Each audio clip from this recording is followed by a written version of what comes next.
Hi, everyone, and welcome to my January episode of Love Talks.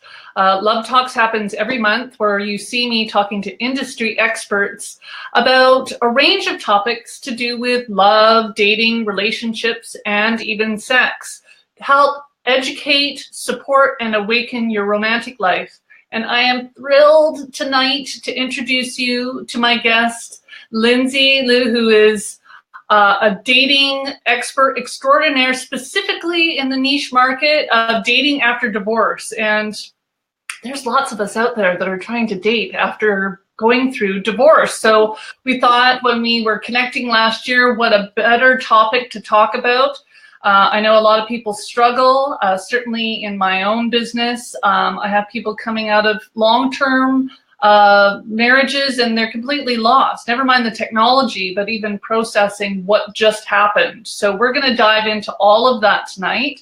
First, I want to give you a little background on Lindsey and invite you to start weighing in with your questions. We really encourage you to jump in on the dialogue tonight as we're going along. And if you have a question, we'll put it up on the screen and address it for you.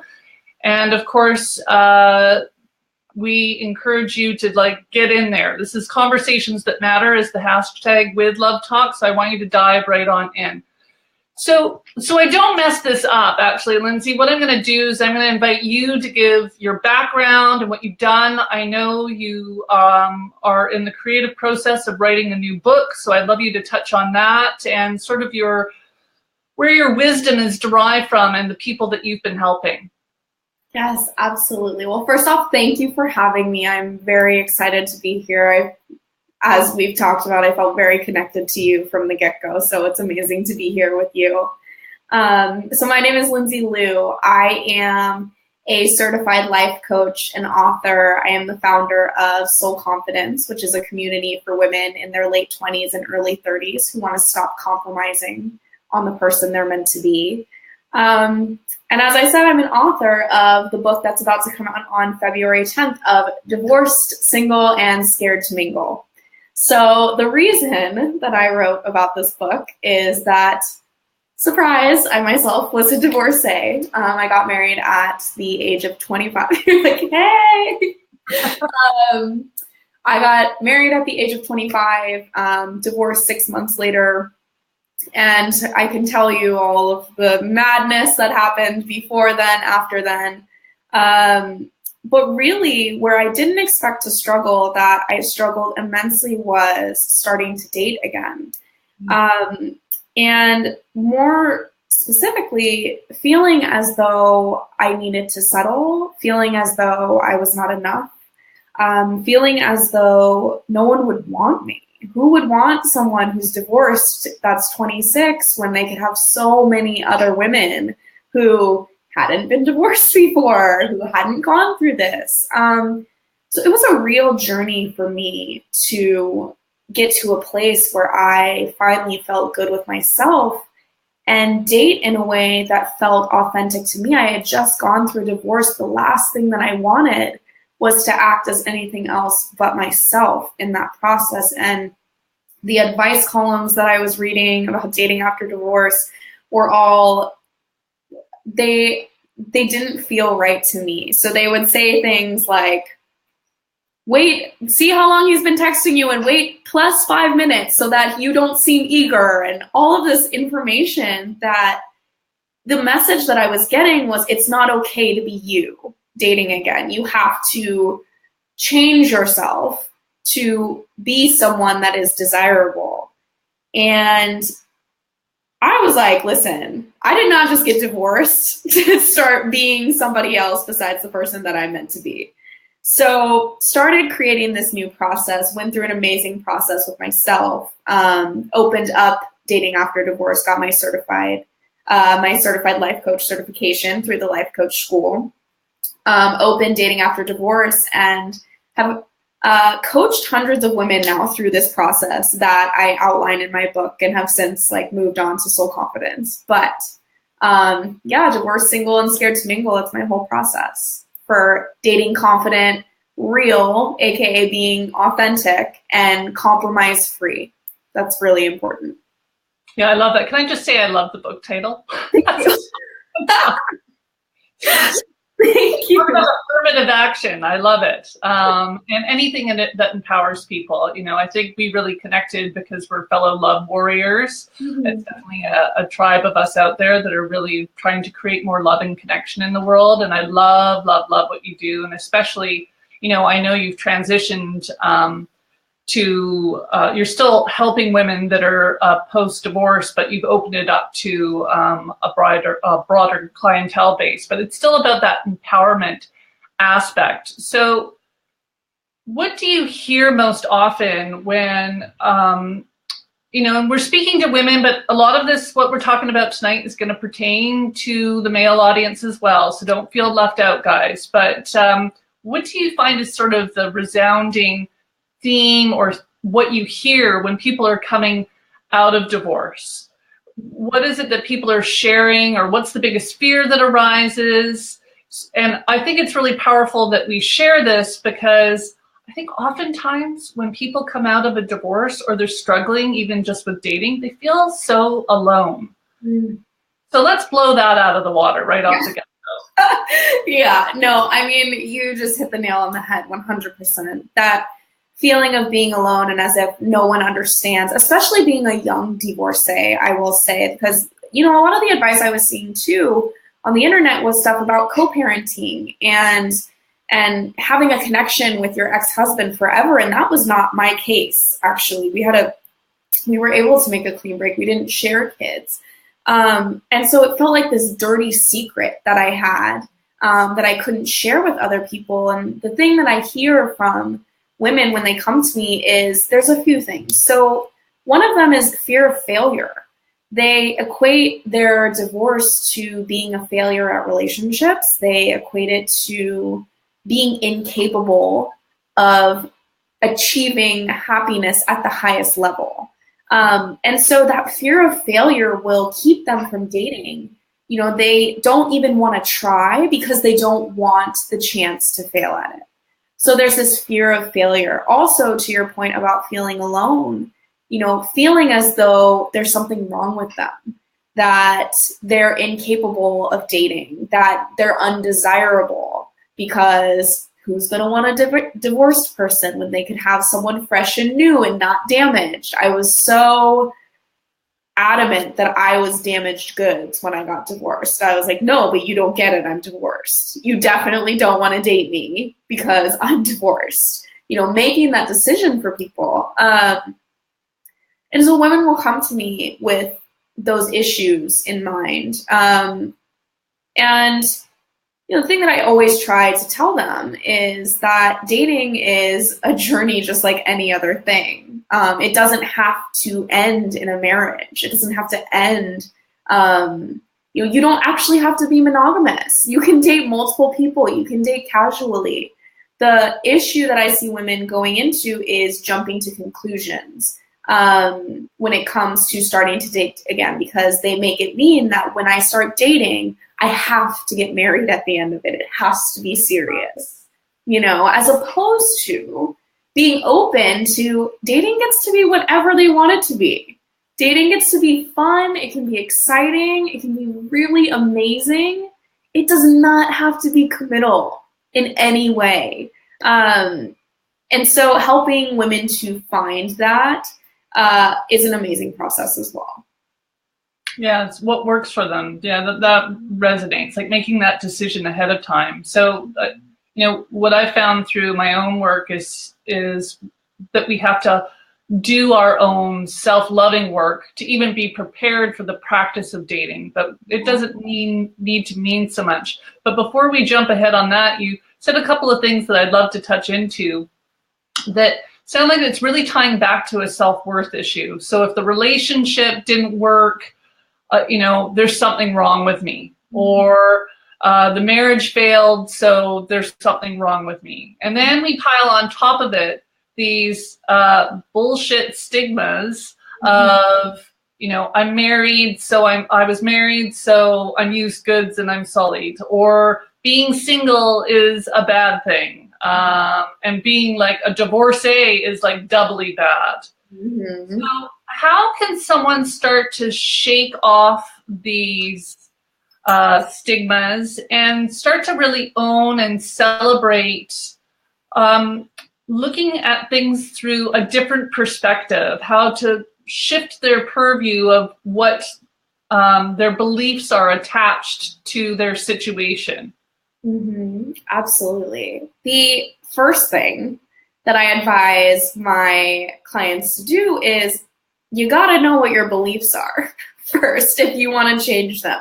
So many of us walk around on a day-to-day basis not aware of the talk that we're talking to ourselves, saying things like, you're a divorcee, you're unworthy of getting the relationship that you want, or you're incapable of dating, or no one is going to want you. Sometimes we have these really mean voices that are in the back of our head constantly nagging at us. And it's so important when you start dating to identify that, to actually understand what is your brain telling you, what is your brain searching for evidence for. And once you have identified what your beliefs are around dating, is to put them, I like to have my clients put them in 2 columns, legitimately on a piece of paper, write one column that says take it and another column that says leave it, and physically put those beliefs, the ones that are going to help you get the results that you want, into the take it column, and the ones that you want to leave behind in the leave it column, and separate them out, and then really commit to believing positive things about dating, or not even positive, because sometimes you can't go from I hate dating to I love dating, but just like I am dating, I want to date, helping them to do that, I think, is one of the things. So one is identifying your beliefs and then ditching the ones that are not great. I think the other thing is knowing what you want, having a dating plan going into your dating life so you don't date in a very, I call it kind of dating. When women come to me and they say that they're kind of dating, I'm like, what is kind of dating? Kind of dating to me, when I've seen it with my clients, is you got 1 foot in, you got 1 foot out, you're not really sure, do I want a committed relationship? Do I want a hookup buddy? Do I want to casually date someone? Maybe I'll like, oh, this guy says he wants a relationship, but I don't really want that. So you're so unclear on what you want. How do you expect somebody else to fulfill that side if you don't know what it is that you want? So getting super clear about what you want in your dating life, what is the end result that you want? If you want to date just for fun, just to meet some nice people, that's amazing. Casually date people, but know that you are intentionally casually dating, not just casually dating, hoping one day it will magically turn into something, because your dating life is not a passive activity. It's not something that's just going to happen to you. I think we all know the people that it magically happened to. And sometimes we only see those instances where we're like, oh, well, this person was just walking down the street and someone came up to him and maybe that will be me. And that's just not it for most of us, actually. Most of us are not just going to casually fall into amazing people in relationships. It's not going to happen. It takes work to actually date and get what you want out of your dating life. Yeah, I love the clarity aspect. I lovingly refer to it when people are sort of all over the place as shotgun dating. Yeah. I'm going to throw myself over there and over there and over there and see what sticks. Yes. So the clarity aspect for sure is great. But I can imagine that the transition from I've just gone through a divorce to now I'm thinking about dating. I mean, that's a big leap. Can we even talk about like sort of the realities of making that transition? Because I know for some people, they're dating and they're not even divorced yet. Mm-hmm. They're separated. They've been separated for 6 months and they've already started dating. Mm-hmm. So do you have some words of wisdom about like, is there a right time? Are there steps to take to know you're in the right place? Is it okay to date when you're not really divorced yet and still attached to someone else? Yeah. I mean, I personally started dating my now husband 6 months after I split from my ex-husband, and I was still technically married. I am an avid and true believer in there is no right or wrong way to do it. There is a right way for you. Everybody has their own version of what works for them. And so I am definitely not the person to say whether you can or cannot be dating, whether you should or should not be dating. I think that should places unnecessary pressures on ourselves. It definitely was not in my plan to start dating my now husband. I was very anti. I was like, please get away from me. I do not want to date you. I do not want to date anybody because I need to figure me out first. And I think that is one of the fears that the women that I work with have as well, is they fight so hard to regain their independence and their identity that when they start dating, they have this fear that they're going to lose that part of them that they've worked so hard to regain. And I know that I was absolutely in that bucket where I had not looked at what my definition of being in a relationship was. I was basing it off of my past relationship. And I think a lot of us do this where we project past relationships and past experiences onto potential new suitors or potential people that we're dating. And I was 100% in that bucket.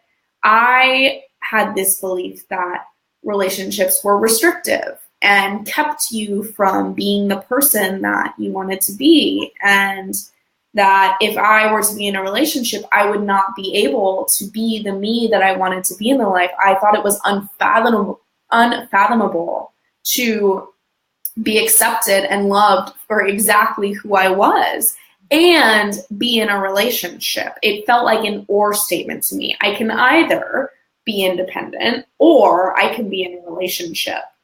And it's really looking at those beliefs. And this, my husband actually helped me immensely with this, in that, you know, I was so in my head, and I think what I have to say about this, I was so in my head about how much time was the right time to wait before starting to date again, that I almost missed out on this incredible human being that in my gut I was like, this is incredible, this is amazing.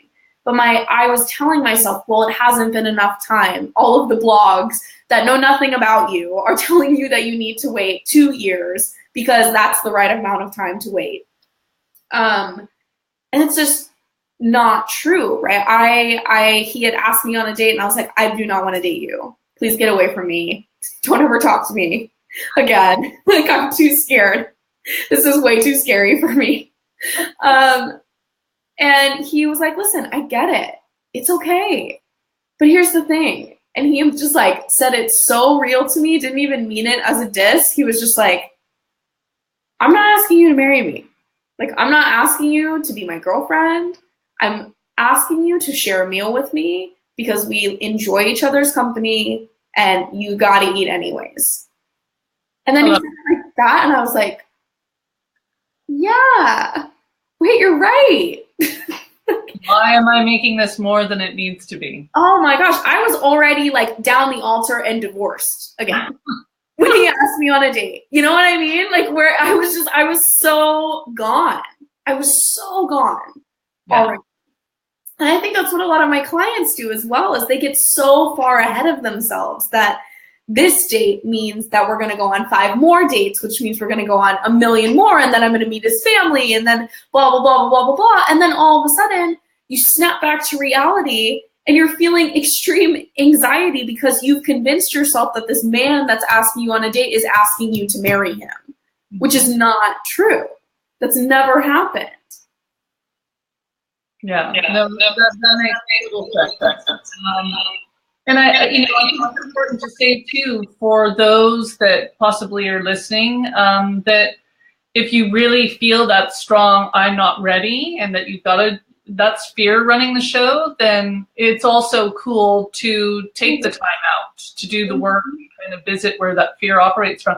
So would you say fear is like a big, kind of the showrunner a lot of the time when it comes to dating after divorce? I think dating in general, fear a lot of the time is running the show. That we're actually, when we think that we've got control and are making these choices and we've got it all planned out, that's actually not the case. Mm-hmm. So you got some words of wisdom on how to sort of tap into where your decisions are coming from? Yeah, definitely. It's funny that you just said this, because right before we got on this call, I was editing my book, and I was like, this section of my book was all about naming your fears. Because when you know what you're scared of, you can do something about it. My biggest fear when I started dating again was rejection. I didn't want to feel rejection. And so I would push everyone away because I was like, you can't come near me because I don't want to feel rejected. And I'm terrified of being rejected. Like I said before, other women are scared to fail. Mm-hmm. And so if you know that you're scared to fail, if you know that you're terrified of failure, you can do something about it. I always say that our fears and these like negative emotions that we're trying to avoid most of our lives, they're like someone knocking on the door. And we're inside of our nice, warm, cozy house, and we're like, no, it's so nice and warm and cozy in here. I don't want to like answer the door and see this big scary thing. So we turn the music up. And so we keep turning the music up, blasting it more and more, and like pounding gets more like as more and more intense. And eventually it busts down our door, and this like rush of negative emotion can come rushing in, as opposed to opening the door and inviting fear in, taking a minute to understand it. Ask yourself, why are you scared? What's happening? What am I making it mean that I'm scared of this? Am I making it mean that I'm not ready? Am I making it mean that I'm never going to find somebody? And understand that you're in complete control of all of that mind chatter, all of the stuff that's going on in your head. You are in complete control of. And when you're able to actually invite fear in and understand and allow fear to have the space to exist, you can say, okay, thank you, fear. So appreciate you for trying to keep me safe. But I'm going to kindly ask you to leave, and I'm going to keep dating anyways. Mm-hmm. As opposed to, no, I don't feel fear. Like when people tell me they're fearless, I'm like, no, you're not. No one's fearless. Fear is part of us. Like it's part of our amygdala. It's part of our brain. It's the primitive part of our brain.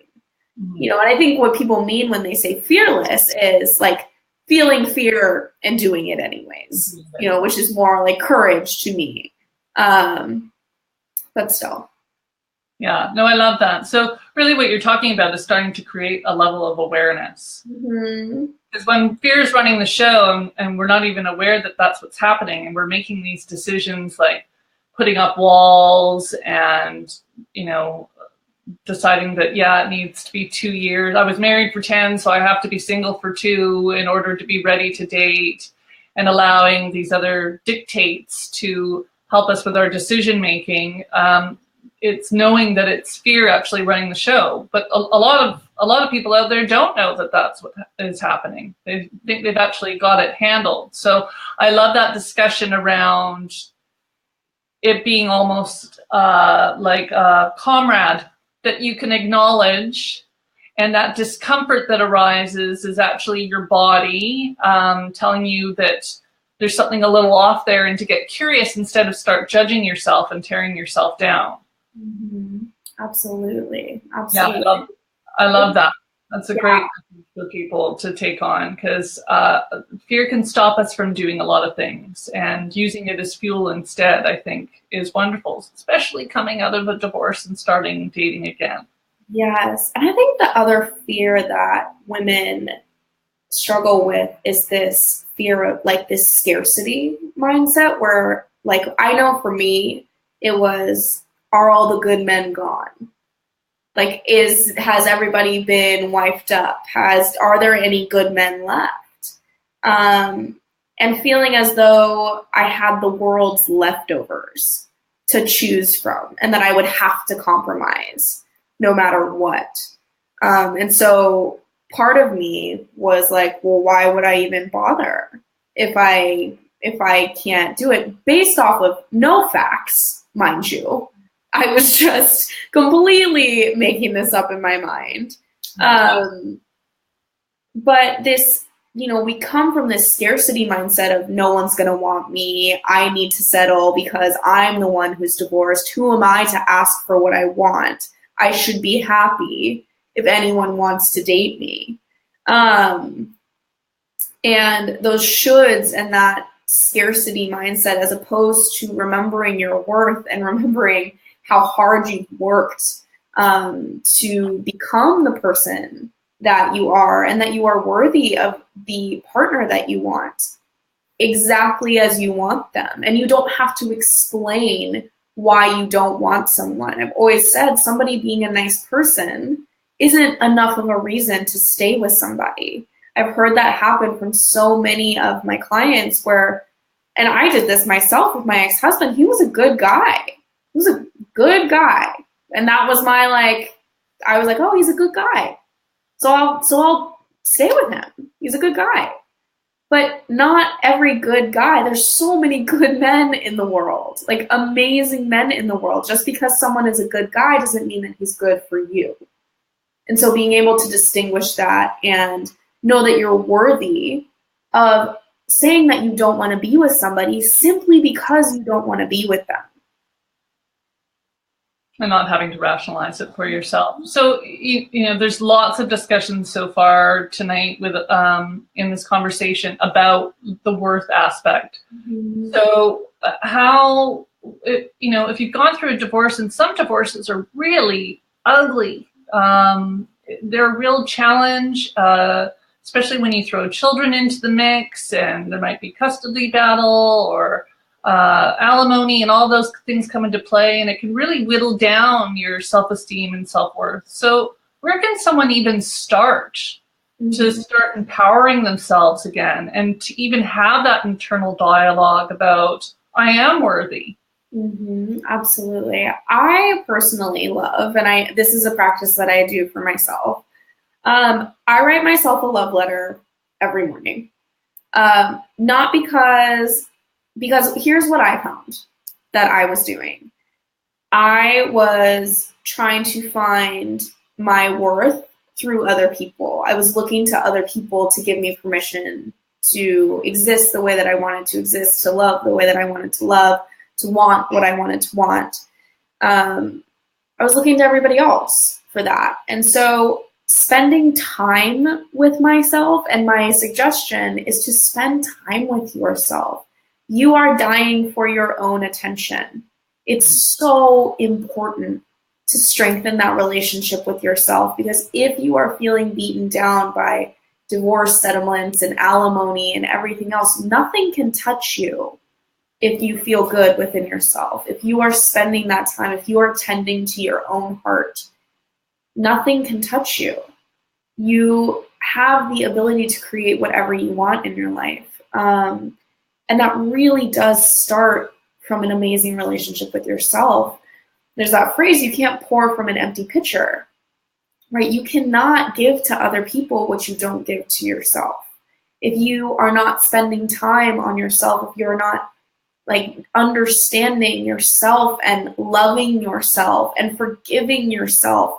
One of the things that I teach in Soul Confidence is be your own best friend, right? So who wants to have a best friend who's holding grudges and doesn't forgive you and is judgmental and is mean? Nobody wants that. That's awful. You have to be your own best friend. You have to love yourself so much in order to be able to actually show up into your dating life and be open in the way that you want to. You have to be open to yourself first and open to whatever it is that you want to be doing, and love yourself and have positive self-talk before you can really get into that place. Yeah, I love the idea and exercise of writing a love letter to yourself. You can catch Lindsey's love letters over on Instagram. I love seeing them pop up in my feed, and they're really, really beautiful if you need inspiration. But, you know, it's really calling deeply within yourself to make that connection and nurturing that relationship with you. I love that message, and it's so, so important because you can date, and I'm sure that, you know, you and I've talked about this before, you can date till the cows come home, but if you're not solid in your relationship with self, the dating is not going to be all that enjoyable. Because that imbalance you have in your relationship with you is going to start showing up in the people that you're picking. And you are doing the picking, people. Yeah, exactly. Exactly. I so love that you just hit that point. You hit that so on the head.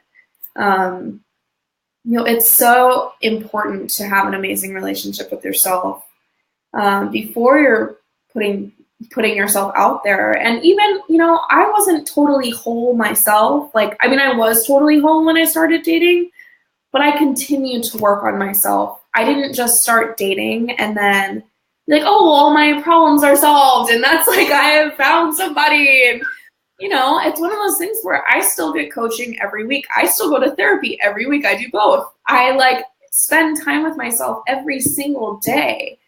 I always say this work, this loving yourself, this showing up in the world as the person that you want to be. It's like going to the gym, right? Where you can go to the gym and you can get super fit. But if you don't go to the gym again for 4 years, you're not going to be fit anymore. And you're not going to have that like balance in yourself. You know, you have to do the maintenance work still.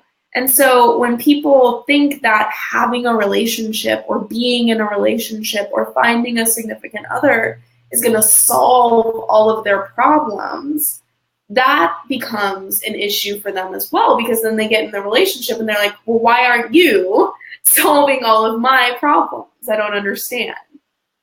Yeah, the golden ring. It's like, I'm going to suffer through the dating process to get the relationship, and then I'm good. Yeah. Exactly. And unfortunately, I think a lot of the time it's that maybe not even conscious mentality that gets you into trouble, because that's not the case at all. You got to get really right with you so that you continue to nurture that relationship and then nurture the relationship that you get into with someone else. Mm-hmm. But I want to touch on a little bit because I'd love to hear your opinion. You know, you talk about the gym analogy, and I've heard it time and time again, and it makes perfect sense. Like, if you are wanting a healthy body, then you need to commit the time to do the exercises to strengthen your body. And you can even get specific about certain parts of your body. You could have a strong lower half and you've got to focus on another area, like your shoulders, make them stronger, and you put in the time. And everyone accepts that. It's completely acceptable. It makes sense. It connects for people. But there's this weird little stigma that's attached to that if you're going to therapy or you have a coach or you're in a program or using a service to support you in your romantic life, then there's something wrong with you. Mm-hmm. Mm-hmm. Yeah, you know, I think you're right. And I think you're right. And I think that it's also changing. That I think with younger generations, they're seeing the importance of mental health and mental wellness. And not just waiting until things are terrible to go to therapy. And there's a real, and I perhaps it's Brene Brown's work that's just been spreading throughout the world. There's this real power in vulnerability and owning what you're insecure about so that you can work on it, and providing space for it so that you can do something about it. And as with anything, I think it's a process, right? There's people that I've talked to that have been like, I've been reading your blogs or I've been on your newsletter for a year and I finally just responded to you. And I think people are listening, and I think people are doing the work in their own way. And of course, once you work with a coach, especially one that you connect with, I think inevitably you understand the power of it. But when it's the unknown, when you're not entirely sure what you're going to be getting out of it, I think part of the reason that people don't come is that it's that fear of the unknown, and they use the stigma to not come through because they don't want people to see it that way. But really what they're scared of is like, I don't know what I'm going to uncover when I go into this session, and maybe I don't want to know. Maybe it's better for me to just be in my ignorant bliss over here. Yeah. I agree. And it's interesting to hear that it's, there might be a little bit of a generational thing happening as well. Because I know a lot of baby boomers, it's just, you didn't talk about that stuff. Mm-hmm. And you would go to a therapist. And I mean, back in that time, there weren't coaches. It was just therapy. Only when something was broken or someone considered you broken. And I'd love for everyone to hear that you're not broken. There's nothing wrong with you. It's just doing the work so that you can get into better alignment with yourself, so that you can make those really wise and self-honoring choices in life in general and in your romantic life. Mm-hmm. Absolutely. You're so right about that. It's, and it's funny when I will say, like, when I'll tell people that I'm in therapy or that I'm getting, like, oh, what's wrong? I'm like, no, nothing's wrong. Like, life is good. Life is really good. I just personally like to have that time to myself. It's just time on the calendar where I am committed to exploring myself and my own mind and checking in with myself. And sometimes I go to therapy sessions and I'm like, oh, that was good. That was kind of how I thought it was going to go. And then sometimes I go to therapy sessions or coaching sessions and I'm like, whoa, that is some shit. Like, what happened? What just happened there? Like, I didn't even know that was going on. I think that that's so magical. It's this amazing way to study yourself. Or for me, for myself, I love studying myself. I'm my favorite subject. Truly. I'm like, God, that's so interesting. Crazy how you got triggered like this. Let's talk about it. What happened? I love that, Lindsey, that like you're your favorite topic. And I think, adopting that sort of mentality would serve all of us so well. And I am with you. I have been gone into a coaching session and been like, nothing good today, but we'll see if there's anything to kind of suss out. And then I'll get whole science life and I have a big hot mess, and I'm like, I had no idea that was lurking in my subconscious. Like, who knew? How pathetic. But now I know, and I can not be sabotaging myself anymore, or taking myself out of something that could be really beautiful and wonderful. And it ties us back, I think, to that sort of origin of dating in general, but definitely coming out of divorce, especially if it's been really hard, that, fear's kind of running the show, that how amazing would it be to go on this journey of self-discovery so that, it's you running the show, that you actually can confidently say to fear, I've got this. You sit in the back and, talk to yourself, but I've got this now. And that when you're going on a date, you don't see it as a bad thing happening, or that someone's going to take advantage of you, or there's no good men anymore, or any of this dialogue that doesn't serve you. I think that's so, so powerful. If anyone can take anything from our talk tonight, I love that.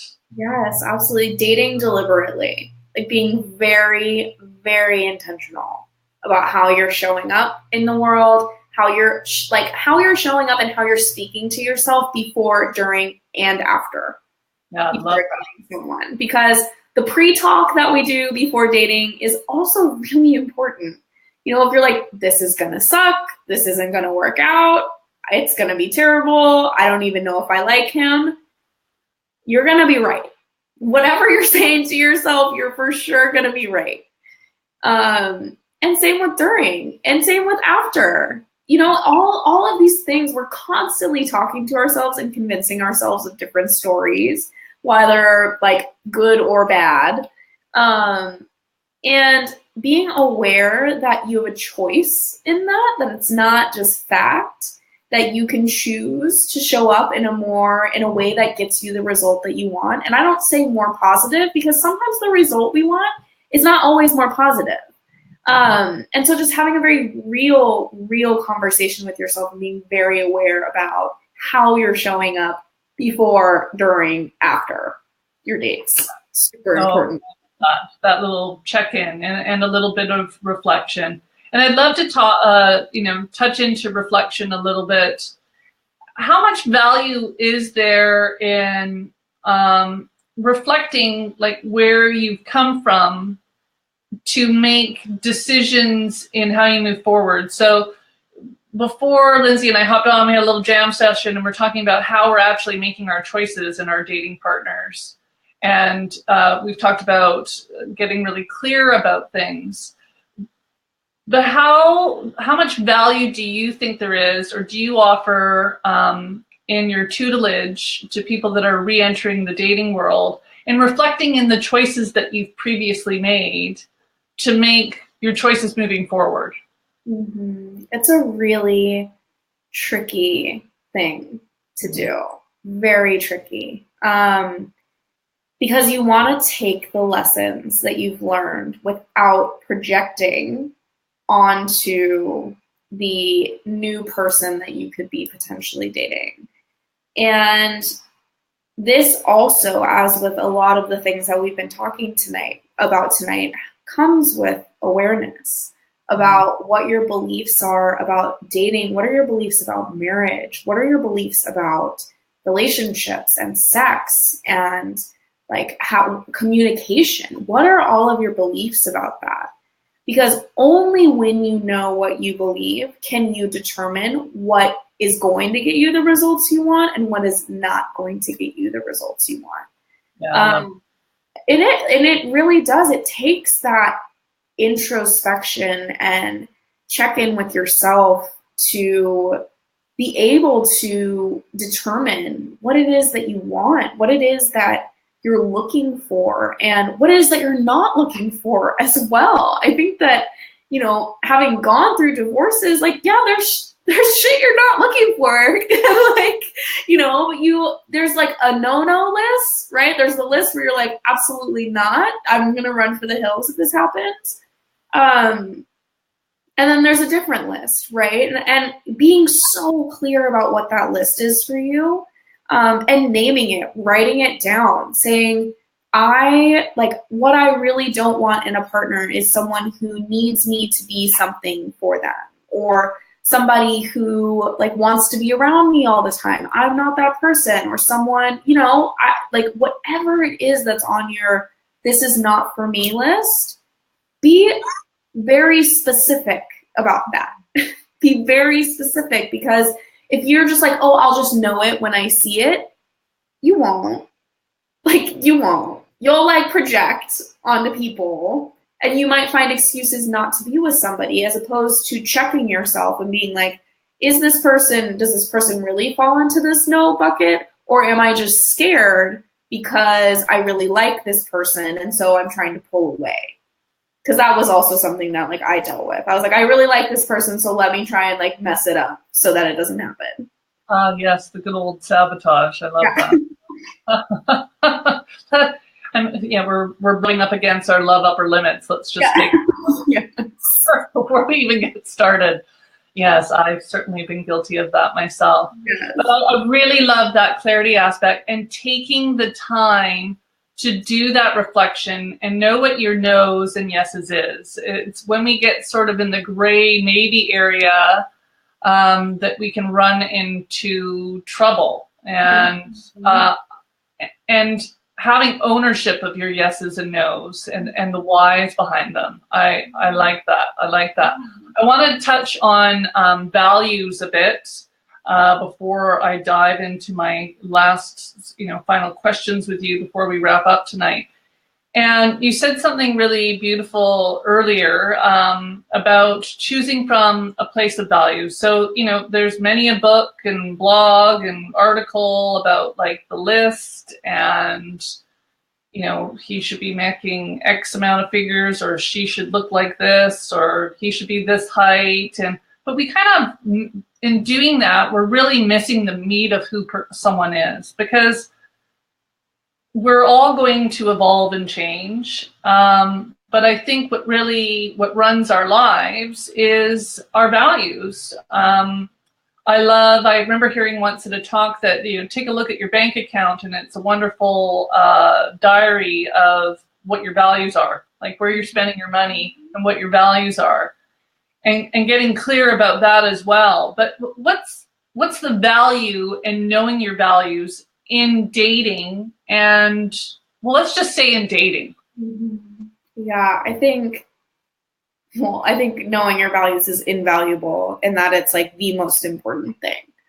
And, you know, we were talking about this earlier about the biggest mistake that I see people making is focusing on the person on the other side of the equation, what that person looks like, what boxes that person checks, whether they're funny, they're tall, they're whatever. Focusing on that as opposed to what does the person on the other side of this equation value, or what, even more importantly, what do I value? What are the most important parts of a relationship to me? Like, I need to know what my values are, because your values serve as your North Star. You never arrive at your values. You're not like, oh, I found this. You're always constantly working towards those things. And so when you find somebody, when you focus on what their values are, as opposed to what their characteristics or what their traits are, you create something where you're both walking towards the same North Star, right? As opposed to checking off boxes and thinking that that person on the other side is just automatically going to want to go the same way as you. Wherein you think, oh, when I find someone who is funny and tall and handsome and makes me laugh and all these things, then I will have met the person that I'm meant to be with, as opposed to putting a question mark as to what the other person on the other side looks like, who they are, and focusing on, these are the values that I want this person to have. Because when this person values the same thing as me, we can walk towards the same thing. And, you know, doing that empowers you to evolve, and for the other person to evolve as well. You will change. You will change, as will your partner. Absolutely, you will both evolve. And so focusing on the person that you want that person to be, or the traits or characteristics, understanding that that might not be the person that they are in 5 years. And so if you can focus on the values that they share, that you two share together, as opposed to the person on the other end, so much more fruitful, and leaves room to change and grow, and not put so much pressure on staying the person that you fell in love with. Yeah, I mean, you're talking and I'm thinking, God, yeah, think of the things that you could address that I see actually a lot of the time causes relationships to end, or divorce to even to happen. People not having discussions around what their values are. Like, what are your values around raising children? What are your values around money? What are your values around how you show up in the world, how you communicate? And if they're wildly misaligned, it doesn't matter how cute he or she is, you're going to be running into some serious problems. So I love having that discussion first with yourself, and then having it up front with even the people that you're dating. Mm-hmm. And in this day and age of online dating, how cathartic would that be to put what your value systems are right out there for the world to see? 100%. It would be amazing if there was a dating app that paired you by values, right? You were forced to put in your values, and then you could find people like that. Because I think that our values speak so much to who we are and what like flows through us. I as a person have changed. You know, I've evolved into different versions of myself, and I will continue to evolve. But my values are pretty solid, actually. When I look throughout my life, it's like love myself, loving people, being open, being honest, creating good relationships, being generous. And those are my values. And my husband now has the same values. And so it's such a beautiful thing for us to get to experience life together. Even in the past couple years, we've both changed as people in really great ways. And we're so in love with each other, but a lot because we're going towards the same thing. We're walking on the same path. You know, we want the same things. Our values align. And because of that, we're able to have space to become the people that we want to become. Yeah, I love that. So, I mean, so much goodness in our conversation tonight. I mean, coming out of a marriage and getting reconnected with yourself first, understanding I'll tell you right now, you are worthy, but that's a discussion you need to nurture and revisit with yourself and putting the time in. We talked about getting clarity around what your values are, what you're looking for in someone to date again. We didn't even touch on how to date again, because there's so many options out there and they're really, really quite overwhelming. But, my advice would be to do your homework, and decide what resonates and is best for you. Maybe, Lindsey, you jump in and give a quick little snippet of what your advice would be as to how to date.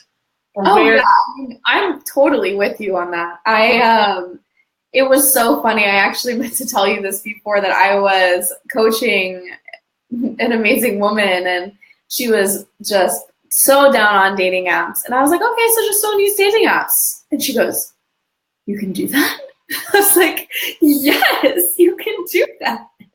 And so I started telling her about your dinner table talks or your dinners. And then she went on, and she lives in San Francisco, and she went on and found all these events that you could date in person. And she was like, this is amazing. I didn't even know that this was an option. So with you on that. There is no rule that says you have to meet somebody online. You can absolutely go and meet people in person with the intention of dating them.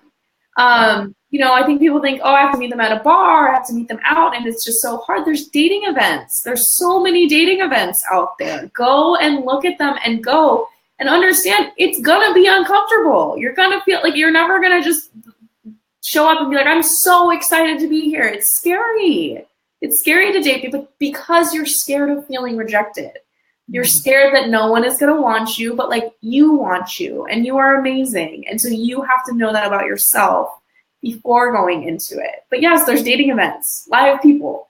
You can just go and meet them with the same people in real person, in real time. In real time. What works for you? I mean, really getting in touch with what works for you. If you want to have that little bit of separation and do the online thing and take your time to get to know someone, and then, please eventually meet them in person, or an app, or a matchmaker, or a service like I have, or events like you suggested. I mean, you got to find out what works for you, but do your homework. Please do your homework, and then find out and try different things to decide what works for you, or ask for help if you're unsure of what to do, because especially with the online world, you can be taken advantage of if you don't know what you're doing. So yeah, absolutely. And I think what you're saying is really amazing in that you gotta get after what you want. Your dating life is not just gonna happen to you. You have to make it happen for you. Think about the thing that you've wanted most in your life and how hard you worked to get there. If what you really want in your life is an extremely fulfilling relationship that you love coming home to, and it's your perfect relationship, you're probably not going to find that the first time around. And there's nothing wrong with you if you don't find it the first time around. You just have to continue sticking up for what it is that you want and not settle, and recognize that you are worthy of waiting until you get what you want. Yes, I think that's key. Not settling and feeling that you need to pair up. It's okay to be single, folks. Totally. And take the time not only to nurture the relationship with you, but also dating is a practice. You learn so much about yourself and about what you want. So even the exercise can help you get clarity. Yes. And it doesn't have to be scary, although it normally is when you're first putting your toe back into the dating pool. But it can be fun too. So we've talked about so much tonight about mindset and beliefs and values and clarity, and kind of blow your dating hair back with all the topics that we've done tonight. But before I let you go tonight, Lindsey, I always like to wrap up Love Talks with 3 questions that I ask each of my guests. So my first one for you is, I think the exercise of gratitude is such a powerful one. And for the very reason, I think, especially even in dating, because gratitude allows you to muffle or muzzle fear a lot of the time. So I'd love for you to share 3 things that you're grateful for from your dating experience post-divorce. I am grateful for the growth that it provided to myself. I am grateful for it providing evidence for why dating and relationships are amazing. I am grateful for it for proving that I don't have to settle. Yeah, I love that. I love that. That's powerful stuff right there. There's so much goodness in the process. And right with your own experience and with working with so many women, it's a biggie, but I'm going to ask it anyways. If there's one thing that you know for sure to be true about transitioning from going through a divorce back into the dating world again, what would that be? That your divorce does not make you unworthy of the love that you want. Love it. Love it. And speaking of love, if you had to give a definition of what love means to you, what would that be? Ooh. Love to me means immense care, kindness, compassion, understanding, growth, and gratitude. Love it. Love it. Now, before I let you run away for the evening, first and foremost, I want to thank you so much for being here and sharing your with everyone tonight. Thank you so much. And I want to give you the opportunity to share with everyone any exciting things that you've got coming down the pipeline. I know you're wrapping up the book, which we'll definitely share with the community after on how you get your hot little hands on that, and where to find you on social. But what else have you got going on? So I am releasing my book. It's available for pre-order right now on Amazon. It's called Divorced, Single, and Scared to Mingle. So that will be coming out on February 10th, right before Valentine's Day. So get it in your hands. My Instagram is at Lindsey C. Liu, LindseyCliu. I run a community for women called Soul Confidence, which you can find at soulconfidence.co. And I think that is all. Oh, you can also join my mailing list where I have all of my musings, and you can get on that at lindseyliu.com. I love that. I love that. And I really recommend everyone checking out Lindsey on Instagram. I'm creeping on her all the time because I love her love letters. And we didn't even talk about the amazing dancer this woman is, and she does all this really empowering stuff that she shares rather on her Instagram site. So definitely check her out there. I'll be posting the links on the page. And again, big thank you so much, fellow love warrior, for being here tonight. And I can't wait to get my hands on your book. Yeah, thank you. Appreciate that. Thank you for having me. It was amazing. Thanks everybody for watching, and stay in tune with my Love Talks page to see what upcoming guests I have for 2018. We're continuing the conversations that matter to help expand, educate, and really make your love life that much more juicy and delicious. So until next time, I'm Andrea Hill, this is Lindsey Liu, and thank you again for being here. Thank you.